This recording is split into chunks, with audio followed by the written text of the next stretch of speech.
c'est HR, votre chroniqueur. Alors aujourd'hui, je vais vous parler d'un film que j'ai découvert sur Prime Video. Il s'agit de The Killer's Game. C'est un action movie avec Dave Bautista. Alors on va pas se mentir, c'est le genre de film où on ne se prend absolument pas la tête. L'histoire est assez simpliste et le film est essentiellement basé sur de l'action.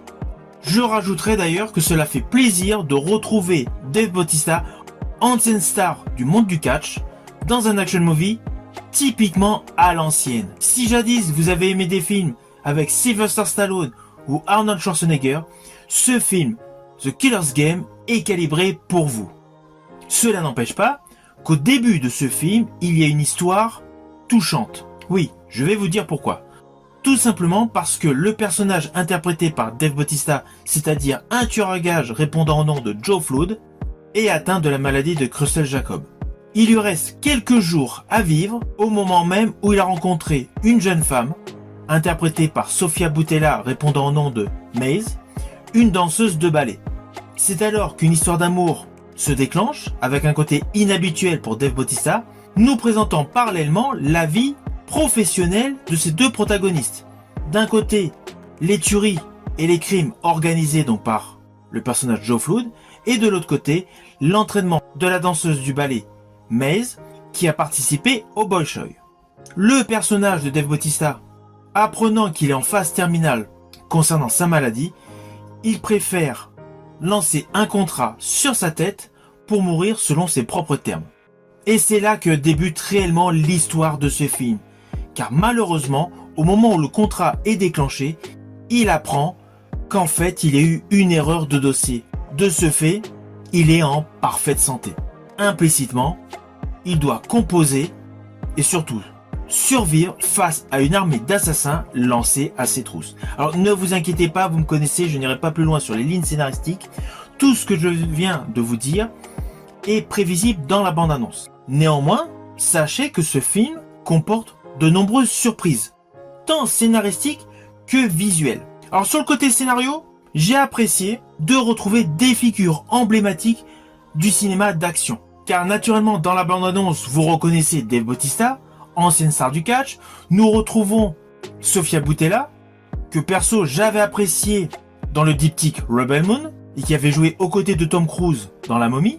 Nous retrouvons également Terry Crews, qui a une filmographie qui a débuté en 2000 aux côtés d'Arnold Schwarzenegger, mais que l'on a pu voir dans de nombreux blockbusters. Je pense notamment à Terminator Renaissance en 2009, la trilogie des Expendables et Deadpool 2. En méchante, nous retrouvons Pom Klementieff, actrice française qui a tourné dans de nombreuses productions au Canada. À l'international, elle a joué dans 2 opus de la saga des Missions Impossibles, notamment le 7 et le 8, mais elle s'est fait connaître d'une grande partie du public grâce à son rôle de Mantis dans Les Gardiens de la Galaxie 2 en 2017, dans Avengers Infinity War en 2018, dans Avengers Endgame en 2019, dans Thor Love and Thunder en 2022 et naturellement dans Les Gardiens de la Galaxie Volume 3 en 2023. À ses côtés, il y a également Ben Kingsley. Ben Kingsley qui a une filmographie qui a débuté en 1972. 10 ans après, il a joué dans l'un de mes films préférés réalisé par Richard Attenborough, Gandhi. Il avait justement le rôle titre. C'est un acteur habitué de grands films sérieux, de grands films émouvants. Vous avez pu le voir dans La liste de Schindler de Steven Spielberg en 1993 aux côtés de Liam Neeson. Mais parallèlement, tout au long de sa carrière, il a joué dans des films SF ou action movie de moins grande envergure. Je pense notamment à La Mutante de Roger Donaldson en 1995, à Prince of Persia, Les Sables du Temps en 2010, ou La Stratégie Ender aux côtés d'Harrison Ford en 2013. Mais cela n'empêche pas que tout au long de sa carrière, il a toujours joué dans des films de très grande envergure. Outre jadis Gandhi et La liste de Schindler, n'oublions pas son rôle de Nun dans Exodus, God and Kings de Ridley Scott en 2014, de son rôle de Dr. John Cowley dans Shutter Island de Martin Scorsese en 2010 aux côtés de Leonardo DiCaprio. Alors pour la petite histoire, sachez que vous verrez de nouveau dans un action movie réalisé par Renny Harlin en 2025, donc prochainement, dans le film Deepwater. Il partagera l'affiche avec Aaron Eckhart. Ainsi, autour de ce casting principal qui est très hypant, on retrouve des visages emblématiques du cinéma d'action.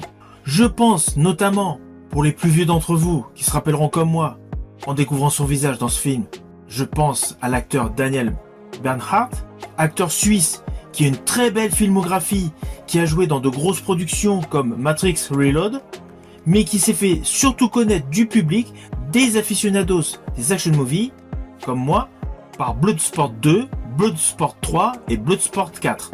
Les suites du film d'action autour du comité, porté par Jean-Claude Van Damme. Plus récemment, vous avez pu le voir dans John Wick en 2014, aux côtés de Keanu Reeves.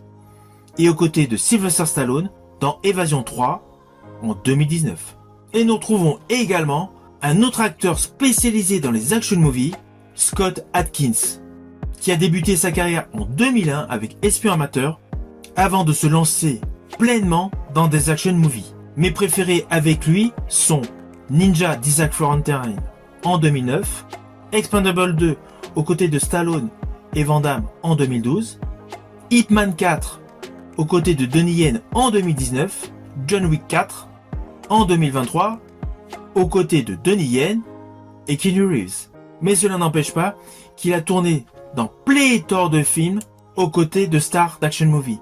Je pense notamment à Triple Fleet aux côtés de Tony Jaa, ou Universal Soldier, Le Jour du Jugement, aux côtés de Jean-Claude Van Damme et Dolph Lundgren. De ce fait, ce film comporte un casting centré sur des stars d'action movie.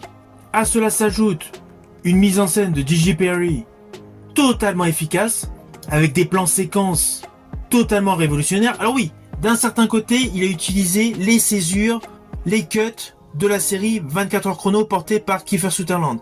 Mais à cela, il a ajouté de l'innovation avec des granules, des filigranes et surtout des projections via VFX pour la dénomination des personnages, essentiellement effectués par des giclures de sang ou de la cocaïne. Ces différents petits effets visuels apportent une touche de peps dans cet action movie. Alors oui, ce n'est pas un film avec un scénario extrêmement compliqué, mais l'objectif de ce film est de divertir, et c'est le cas, il divertit.